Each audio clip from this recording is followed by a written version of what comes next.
kick things off.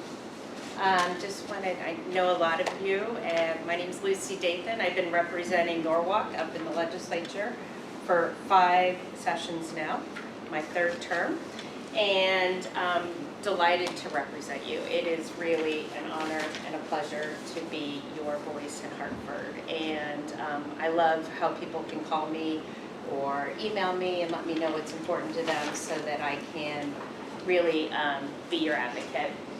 So wanted to thank you all for coming. It's really great. And just wanted to let you know we have some handouts here.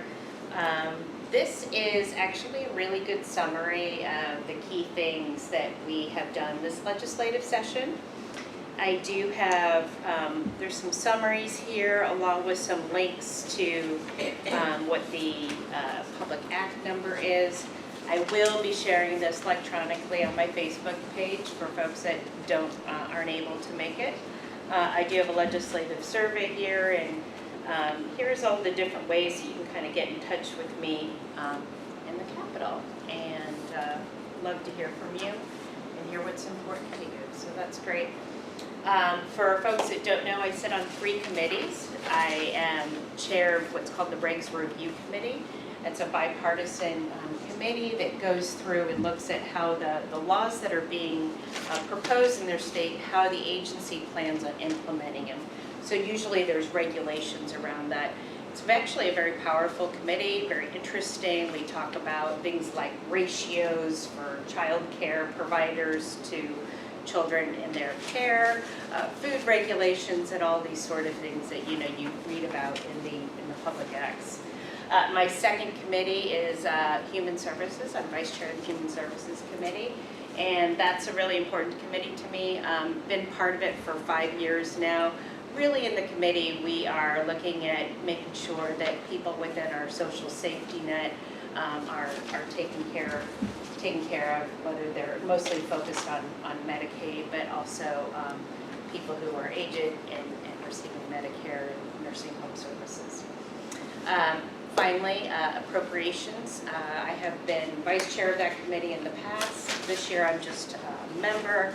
I'm part of the 3 subcommittees, but with my background being a CPA and in finance, appropriations, the spending side of the budget is really important to me. So I am one of those sort of roll up your sleeves kind of people where I go through the sort of details, all the agencies on a line basis to really get an understanding of what the key drivers.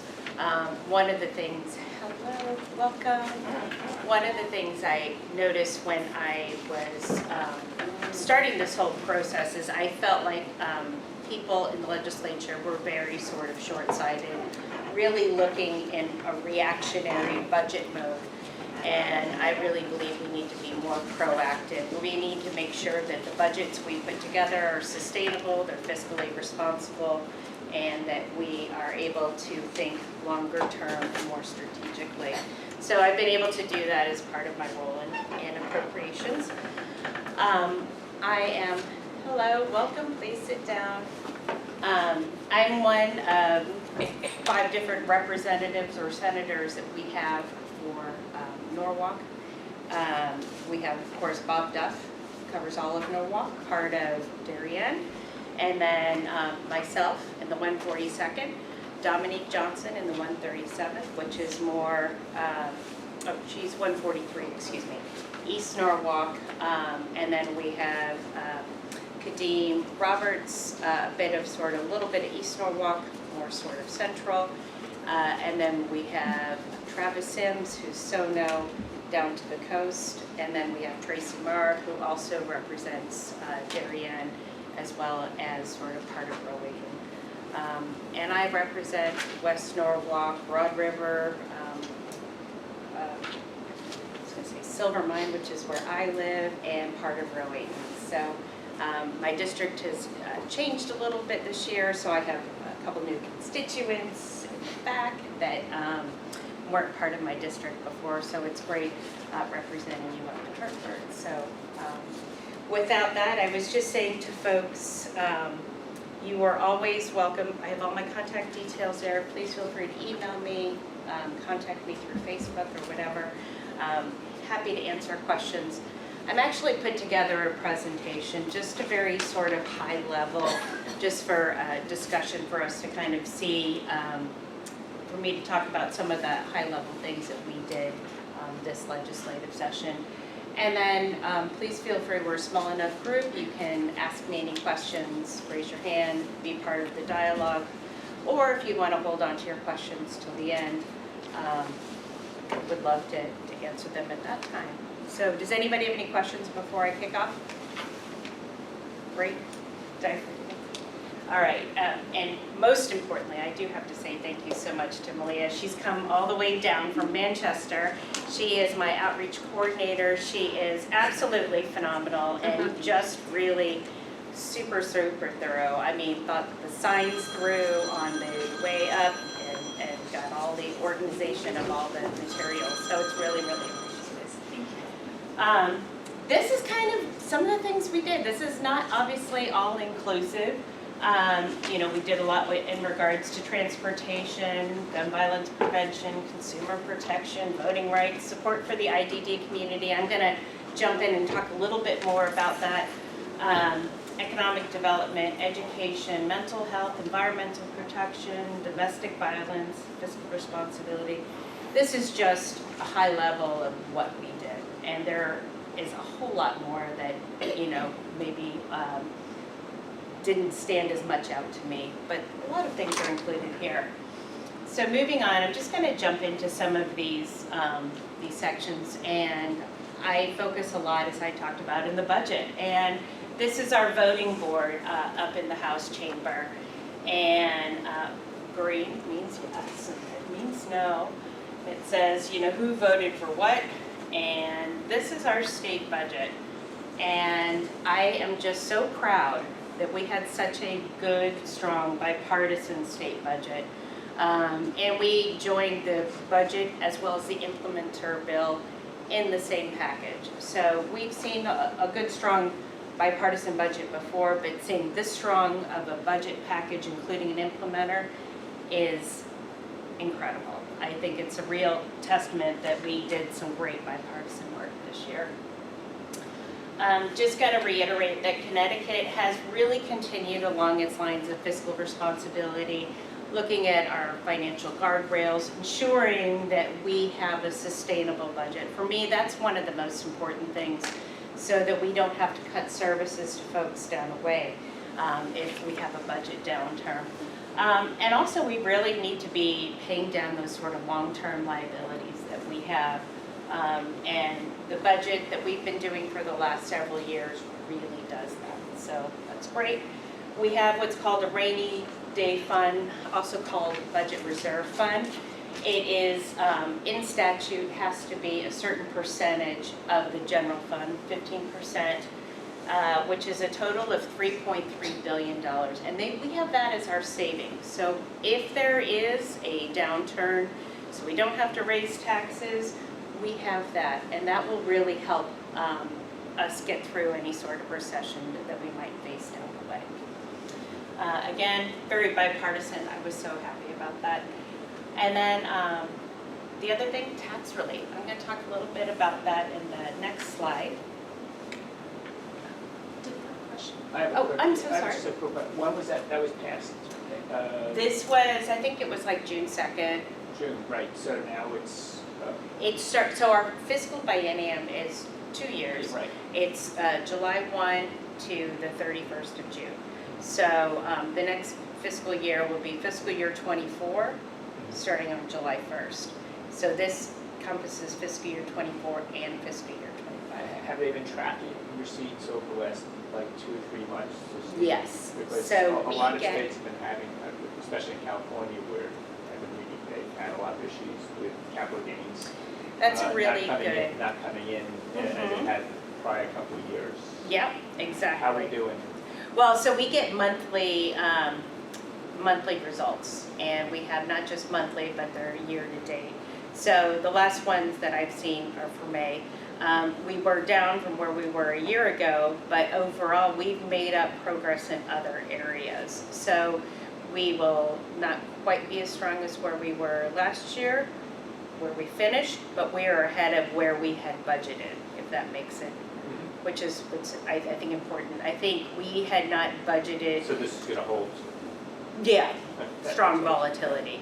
Yeah, and we will be able to, we're still projecting to be able to put down about $2 billion of this fiscal year 23's surplus towards our long-term liabilities. The pension. Our pension debt, yeah.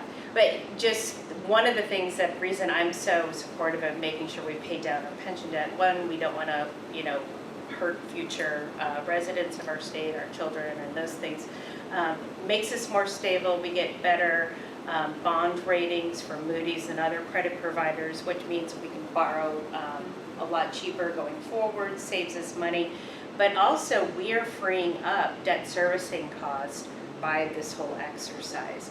And when I started in the legislature, about 16% of the overall general fund was made up of debt servicing, and it's slowly going down, which means we have room in our budget for increases for inflation and other things that we may not, see at this when we're budgeting that come along the way. Higher borrowing costs. What's that? Higher borrowing costs. Well, actually, our borrowing costs are less because we have better credit ratings. So we have, Just rate curve has gone up.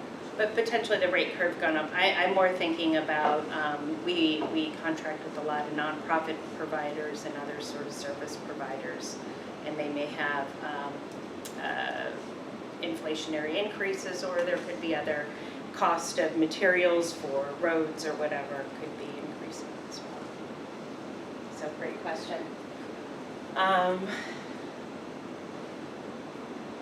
going to let everybody read everything, but really I think one of the key takeaways is it was a balanced on-time budget and there were no gimmicks. A lot of people really felt like we need to make sure we continue down the road of fiscal stability and not trying to make any sort of changing things and adding some sort of gimmick in there.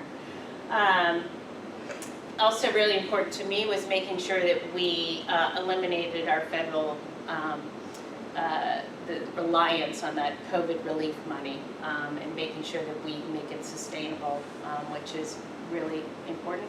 We look at cutting the low-end marginal rates and the cliffs and everything for those. All of those details about what we have changed are included within the biennial budget. There is a section on taxes that talks a little bit about that and some of the details around how that changes. We talk about the earned income tax credit, which is really helpful for lower income families, and it really helps keep them afloat, particularly in these inflationary times. Really focusing on local educational funding, and then increasing nonprofit providers of health and human services. So next, we'll just move on to the. This is my bill that I've worked on this year. I'm very proud of it. The speaker approached me last December and said, "Lucy, I know you are super active in human services, and I'd like you to lead our #1 House priority initiative, and that is supporting the intellectually developmentally disabled community." And it was a real honor to get this, to be asked to do this. This is his #1 priority bill, which is the 5001. All House bills start with 5,000 and go up. Senate bills all start with 1 and go up. So this is his #1 priority bill. And really the goal of this bill was to ameliorate the wait list in Connecticut. And what does that mean?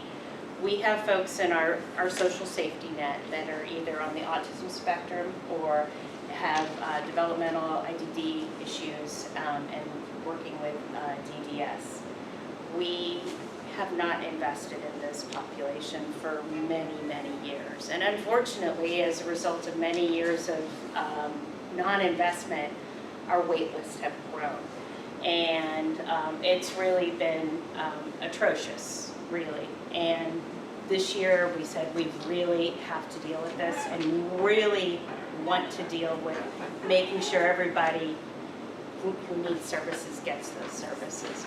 We have over 2,000 people on the autism waiting list, and we know that, as more and more people are getting diagnosed, this is something we need to look at. We have 900 plus people on the DBS wait list. Now, some of these are more emergent. It's about 600 people who are in more critical, urgent need for services, and about 300 who are not as urgent, but maybe will need services down the way.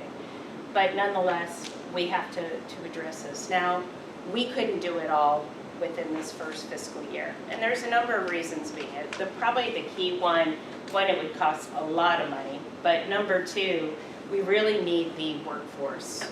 We are struggling in our state to find good people who are working for the nonprofit providers. A lot of these folks are making lower wages, minimum wage, maybe slightly above.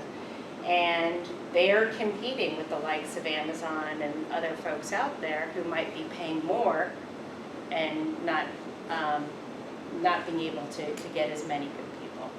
And we need quality people. We need people who are dedicated, people who see this as a career path.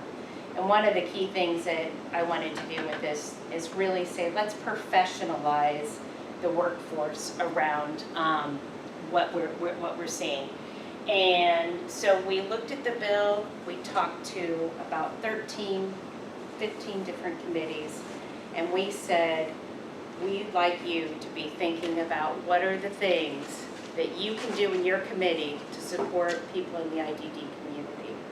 And we kind of broke it down to the key ones, obviously funding, employment, we talked about workforce, but also for making sure that folks who are members of the IDD community that want to work are able to work, and we want to incentivize employers to be able to do that.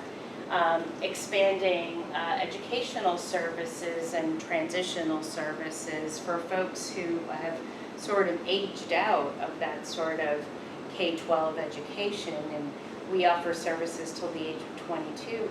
But really want to make sure that they're getting those full services, but also transitional services to get them living on their own. I've talked to a lot of parents who say, I'd love for my child to be in a group home, and when I say child, I mean their adult child. Really would like that person to live in a group home, but I just don't think they're ready. They need to learn some life skills. So one of the key things that we talked to DDS about was developing a transitional academy and looking at that. We've expanded some group homes, some funding around that, and again, workforce. And so what we're looking at is we built this framework, and it's going to be something that we need to continuing looking at every single year. I've already had 2 meetings with different families just since session ended 2 weeks ago to talk about certain things that we can do in sort of next year's bill. And I've teed up DDS and the Social Security Agency so that we can, Social Services Agency so that we can really look at that. So I was really proud of that bill. Next, moving on. Voting. I know, Stuart, we started our conversation about what we can do to make sure. This is probably one of the areas that I've heard the most from folks in the district. How are we going to implement early voting? What does it mean? Are we giving enough money to Norwalk to make sure that they're able to roll out all of the early voting that we've done? Voting Rights Act, as I said, it mirrors the federal John Lewis voting rights, but also making sure that municipalities are not doing anything that would disincentivize or not enable people to be able to vote. And then no excuse absentee voting, I think is actually super important. And it'll make sure that in 2024 that there's going to be a referendum, like what we just did in the November 22, to see if folks want to do that no excuse absentee balloting. So those were good. And again, all of these in a little bit more detail in there. And then something I hear a lot about is what do we do to prevent victims of domestic violence? These are not just, female issues, these are family issues. It can happen to men, it can happen to women, as we see here. We looked at how we've been building on these sort of laws in the last couple of years, looking at various things from electronic monitoring, increasing that. Also looking at what are the crimes that might disqualify you for buying a firearm. That was something that's super important as well. And something that really made so much sense was shortening the deadline for landlord to return a tenant's security deposit. You hear of so many victims of domestic violence who are in that sort of relationship. They need to get out, they need to get their own place, but they need to get that deposit back. And landlords have been able to drag those out, and we have shortened the deadline for that. Education, really, really important. And it's not just K to 12 education, it's early education, and it's quality early education.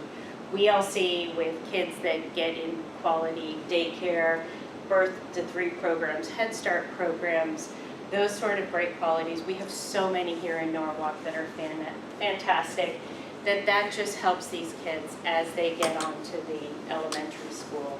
They have better reading rates, better socialization, better opportunities to really take all of these things and really, get them through that educational. We have done some additional work in excess costs, which supports our special needs population. And we've done some stabilization grants for state colleges and universities. One of the key things that's important to me is we want to make sure that, if you're young and you want to go to college in our state, and we want to make it cost effective for you. So, which is one of the last things around the debt-free community colleges. Folks that come here to NCC are able to take advantage of those sort of debt-free, because we don't want people to go in. And we have also looked at expanding some other sort of trade and other sort of programs so that they can do that as well on a debt-free basis. Next, consumer protection. I think, these are all super important, looking at data privacy, consumer health, and how we can keep all of those. There's a lot more details in there, but basically the legislation that we've done is establishing more standards about accessing and sharing consumer health data, which also we're utilizing geofencing to make sure that is keeping those sort of things private. There has been a bill for minors and to make sure that social media really are protecting our minors, making sure that we've established a good framework, setting requirements for how online services manage and use data from our minors, and really focusing on our young people. Next.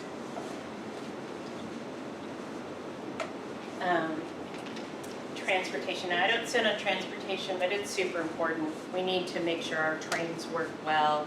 We need to make sure that our roads aren't congested, they're safe. Yes. Do you know, or have you heard, when you expect Metro North to be back to its regular schedule in terms of timing? Well, there's a couple different things. There's a lot of work that's being done this summer. You know about the walk bridge and how they're going to be doing that work on that. The whole system has been. The whole system, yeah. So there is a lot of work that's been done. Right now, there have been. They're saying that it's about 70 to 80% of ridership our pre-pandemic levels on Metro North. I would say probably in the aggregate, that's probably right. But you look at those trains, you go to Sono Station in the morning and the early rush hour trains are really busy and nobody has room to sit. So I do think that we need to be looking at those a little bit further, but we need to also make sure that there is, more comfort, making sure people can get their Wi-Fi on the train and abilities to park. We need to make sure that they're regular and safe. And those are sort of the key things. One of the other exciting things that is happening is the opening of the sort of Penn Station. This is in connection with Metro North in the New York side of things, but right at the top, there is some point work that's being done right now that's going to allow trains that traditionally only can go into Grand Central are going to be able to go into Penn Station, which will also help. That work probably won't be done until I think 2025. But in terms of letting the trains go back to the former speed, with like less focus. Well, there's the positive train control, which is one of the reasons that we've not been doing that. But we have, I think there are something like 5 or 6 bridges between Westport and the New York border that are over 100 years old. One is the Walk Bridge, but there's significant investment in that. Fixing those points, those bridges, will be able to get trains working a little bit faster, and making sure that we, within that, keeping in parameters of that positive train control, that we can keep trains moving along. Does that answer your question? So I don't know when, but these are, I was just wondering if there was actually a date that people were hoping that it would hit. I pressed them in appropriations. I've said on the transportation subcommittee and pressing them. There is some good data that they have on their website that shows ridership, but But one is related to the other. So Yeah, if the trains are slow, people go onto the highway, the highways are all. yeah, it is. There is a lot of work that needs to be done. I do believe, especially if we want people to get off the roads, we do need to make sure our trains. I've been very happy with, the governor's choice in Gillette, and now he has Garrett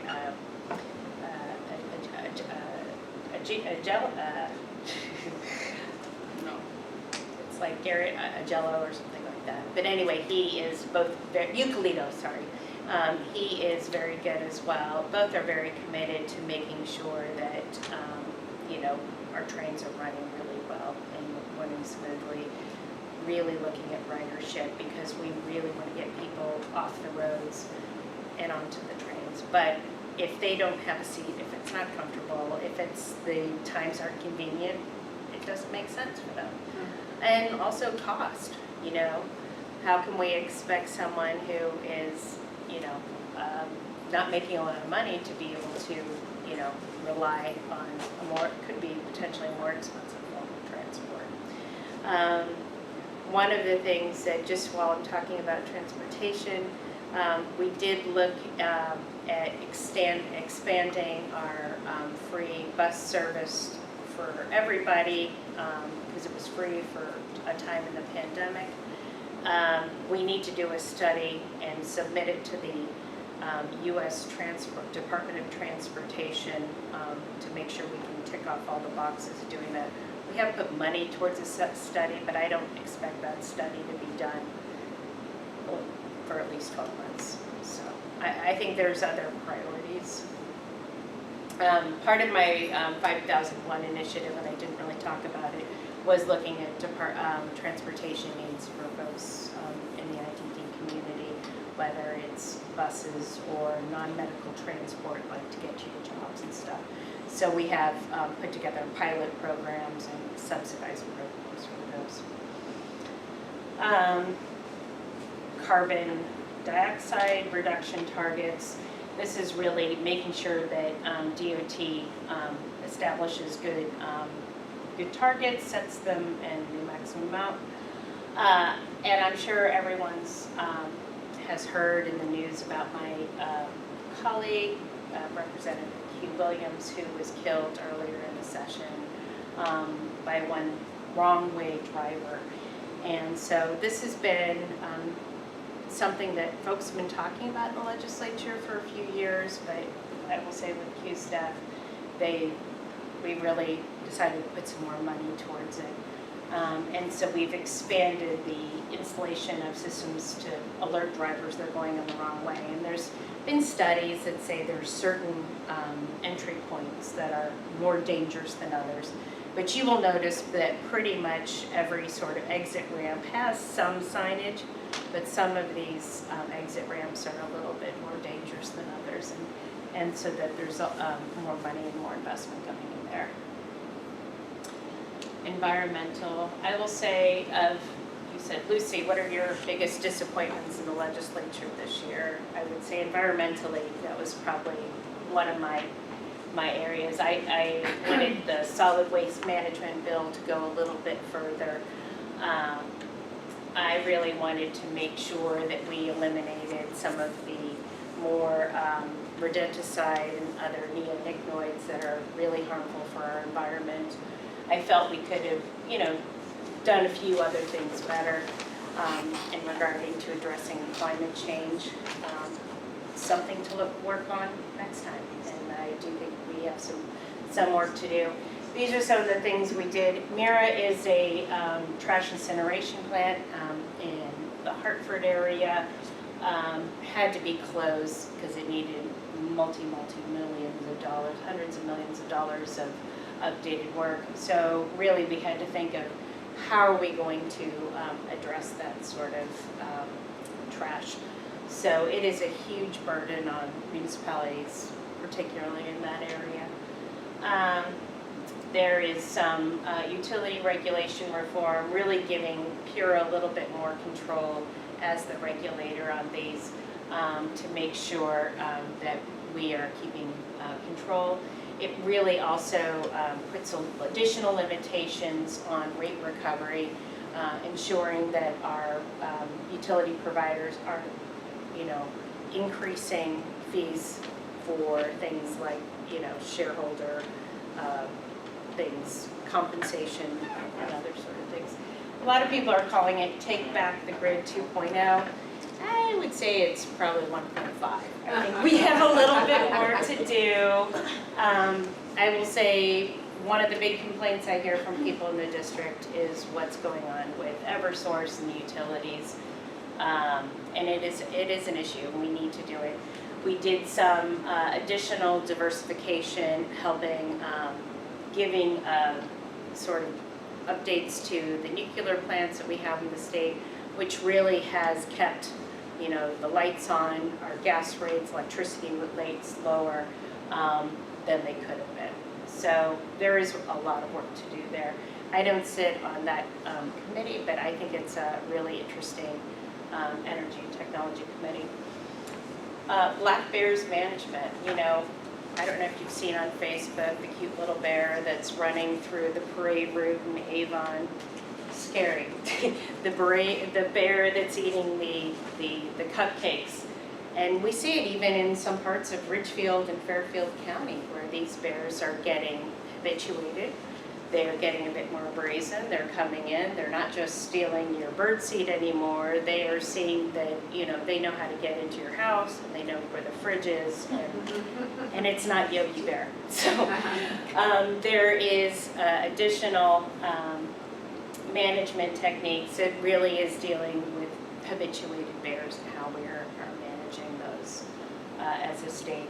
We've heard cases where people's pets have died and people have been attacked. So we do need to do something, and I think I would really like to see more investment be done by our municipalities and those sort of regions to really make sure that they have a good educational campaign of getting folks to making sure that they aren't leaving cupcakes out and doing those sort of things.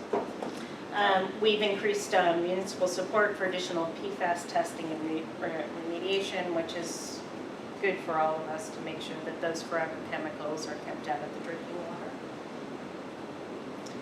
water. Criminal justice, public safety.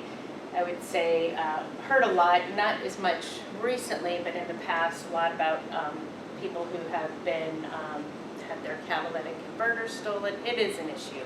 These are an expensive piece of equipment and you can take them out very quickly. And so we've looked at getting a regional approach with our neighboring states on how we address that. Again, it has been a challenge, and I know it's been something that we've heard here in Norwalk as well.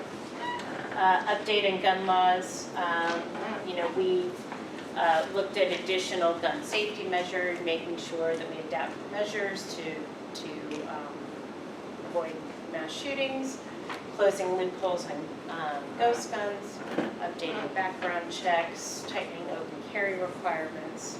These are things that, will keep our communities safer from gun violence. And particularly if we make sure that we, additionally did some updates to safe storage. Those are areas where people are illegally getting their hands on guns and causing issues. And that's really a difficult thing. So we want to make sure that we keep illegal guns off the street. There is updates to parole eligibility so that, certain offenders of minor crimes are able to be eligible for parole and other diversionary tactics so that they can get back and start their lives over. Next, housing zoning reform. This is something we're hearing a lot of in our communities. I have had some concerns with the fair share because it was very much of a Hartford telling municipalities what number of units you need to have. I thought, do we even know the number of units? What happens if there's a recession? What happens if we have these things? And first of all, are we going to get money from Hartford in order to build?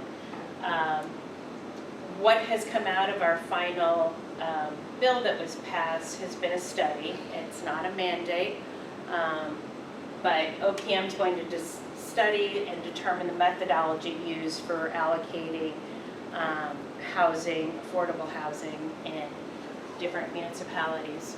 The focus is only in, if you think of an upside down T, really in this area, very little up here, and the sort of parts up here and the less populated. I think we need to look at the whole state and really determine where we need folks. There are companies that are located up there that we need affordable housing. We all know, we see here in Norwalk how expensive housing is getting. Folks who are young, just starting off, are not able to afford to buy places. Retired folks are not able to, live in the communities that they have spent their lives in, because we need to make sure that they're affordable places. And I think, I'm very pleased that this has ended up that we are studying it and it's not a mandate, so we have another opportunity. But I am a little concerned about the methodologies that they're using. There's no look at how we are determining if there is environmental protections in place for anything that we do. What about resources in place? What's it going to cost for us to be thinking through any sort of infrastructure changes, whether they are, looking at waterways and things like that, how we can make our areas good. So it's something that I'm following, and I know it's a hot topic right here, and something that we're all talking about. One of the things that I've been very excited about was looking at some of the tenant protections, and we've looked at making sure that we are holding landlords more accountable for not having safe and sanitary housing, and what we can do about that. And then there's been some large grant to the Municipal Redevelopment Authority, a quasi-agency that's getting additional fund to capitalize and provide more support for housing growth, particularly in our areas that are in transit sectors so that folks can live closer to a train station or a bus station or whatever and get to and from what they need to. I think that's it. Constituent services, this is something that I do a lot. I love to hear from you, love to hear emails. I have people that say, oh, I didn't realize that my passport's going to expire on Sunday and we are flying out Tuesday to Mexico or South America or Europe. I have contacts at, within the passport within Jim Himes's office and Richard Blumenthal's office and Chris Murphy's office that really help constituents with those sort of urgent needs if it's a passport thing. If it's a state thing, I hear a lot about, oh, I live on a state road and we have this massive pothole. I put in a request to DOT. I'm fighting with the DMV about how the Norwalk DMV looks right now and the sort of disarray around the parking lot there. Some of these things are really petty, but these are things that are important to people, and that's my job, is to represent you up in Hartford. So I act as your advocate. I call the DMV. I call, insurance. This is another area where I hear a lot of my insurance company won't reimburse me for, they're saying that they don't cover this. We have a great advocate who kind of works through that sort of things, really determines whether things are doing that. Medicaid issues, whatever it is, hopefully I can help. So that's what I like to do. Lucy, West Norwalk traffic issues. She's a part of the West Norwalk Association board, and Lucy's been instrumental in helping us with the issues, actually between Norwalk and the Canadians. Oh, well, thank you. And she attends our meetings. Thank you. Yeah, well, it's funny, I had 3 meetings last night, all at the same time. I wanted to go to the Norwalk zoning meeting. There was a police meeting in New Canaan to talk about, we're having, the same issues in Silver Mine, and, that sort of road that's part in New Canaan and part in Silver Mine. So it's those sort of discussions and the speeding. And so those things are really important, and sometimes it's really just getting everyone to kind of talk and hearing folks out. So thank you for doing that. Tina, thank you for having this, and thank you for everything you do. I had a question because Saturday will be a year from Supreme Court overturning Roe v. Wade, and there's talk of them next banning the progesterone. I'm sorry, I can't say the word. And a lot of states have actually started stockpiling it, and I thought our state was going to stockpile it, but I didn't see it in here. We have not stockpiled it. We do have a good supply of it, but there's still more that needs to be done. We didn't stockpile it though, where you have Massachusetts and New York around us that both have. I know that from my understanding of talking to the DPH, that they have done like a study to see where they think we are, and they think that we're okay. But I do believe that there is more work to do, especially if we do see a ban on that. Yeah. I didn't really go into a lot of things around. There is a section on here, and I am planning on attending Saturday, and I'll see you on Saturday. I have a whole bunch of talking points around Come out to the game at 10 reproductive, reproductive freedoms, and what we are doing in Connecticut to really ensure safe access. I think there was a couple really good bills that I was a sponsor of, letting people get emergency birth control and birth control over the counter and not needing, and it's all other states do this, so we're doing that, offering that emergency birth control services through a vending machine. Again, some people don't even want to go talk to the pharmacist, but they need to do that. Looking at our state colleges and our universities, making sure that they develop a plan about ensuring access to reproductive care on their campuses. And I think there is something else that I've probably forgotten. We are looking at, let's see, we are looking at additional, Page 18. yes, page 18, thank you.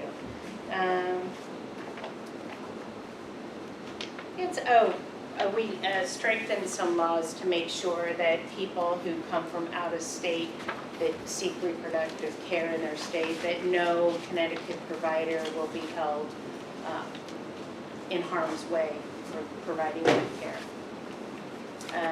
Very important issues. We have put together, one of the other things I actually, as part of my Medicaid hat, is a work that's being done for endometriosis and a study there, another women's issue that we need to be thinking about, causes infertility issues for so many folks and a lot of pain. But thank you for bringing that up. And just as a plug, I'll let you can announce it. I just said, we'll be out in Norwalk, Actions for Reproductive Justice, and the DTC will be out on the green at 10 a.m. Saturday morning. Lucy and Tina and lots of other speakers and tables And hopefully sunshine and I no hope so. rain. I hope so. Just ask for no rain, don't I don't need ask sun, for Don't just go no that rain. far. Yeah. Okay, no rain. We've got a plan if it rains. Yeah, any other questions? I'll put it out there. Yeah. Lucy, what Tina spoke about sounds like a phenomenal opportunity for your next legislative session. So what do you see as the opportunities or challenges for the next Well, legislature from your perspective? From my perspective, well, we are a member of I'm a member of the Reproductive Rights Caucus within our state, and I want to make sure that everybody has access to every reproductive measure that they want or need to in our state. And that's really important, but we also need to make sure it's affordable. We need to make sure it's people who maybe are on Medicaid or undocumented or whatever, that they're able to also access that sort of coverage and treatment as well. And there are people that are falling through the cracks, and it's concerning if you think of how many states are right now putting in sort of bills against that. Even here in Connecticut, there were several dozen bills. I think it was 24 plus 28 bills in this legislation that would change a woman's right to choose in our state and does not give bodily autonomy. So that is something that we need to be vigilant. I do believe that we're kind of safer than the majority of our states, but we still have some ways to go. And I think, looking at making sure that we have plenty of stocks of all of these things is good. I know today the Attorney General Tong had a roundtable talking about this. I'm going to get the session and I'll put it on my social media because I think there are going to be some interesting things will come out of there. Keep us posted for things that need testimony in, I guess, what is it, January? Well, I probably should have started the discussion in the beginning. I'm so in the thick of all the details, yeah. So our terms are built into 2 different sessions. We have what's called a long session, which happens in the odd year, and a short session, which happens in the even year. And we've just finished our long session, which any legislator can put forth any piece of legislation in a bill that they want to. And then the committees go through the process to decide if they're going to take it up or not. And there are certain deadlines, whether we have a committee hearing, whether it gets out of the committee, whether it needs to be looked at on a fiscal basis or a legal basis, and then we kind of goes through to either the floor of the Senate or the House. And in the short session year, we only look at things that really affect the budget. So if me as a legislator, I could put a bill to say, I want to make sure that DPH stockpiles additional medication for fertility issues that, you know, and allocate a dollar amount. I could do that bill. I couldn't put in a bill saying, I'd like, you know, to have a task force to determine if we need to have this in our state, because that's non-budget related. That budget would be, that bill that I just spoke about would go to public health, and public health would say, yeah, this is something we want to look at or not, and then they would send it off to appropriations, and then appropriations would determine if it should be included in budget or not. So next year will be that, and in a short year, you are able to petition a committee to do something that may be non-budget related. So in short sessions, I put in bills for additional funding for ELL spending, additional spending on other excess costs, other sort of local needs that we have here in Norwalk. We want to make sure that we're getting our fair share of that. Any other questions? I'm so efficient. 6 minutes to spare. But in all seriousness, I would love to hear from you, so please reach out and let me know how I can help and make your lives better in our area.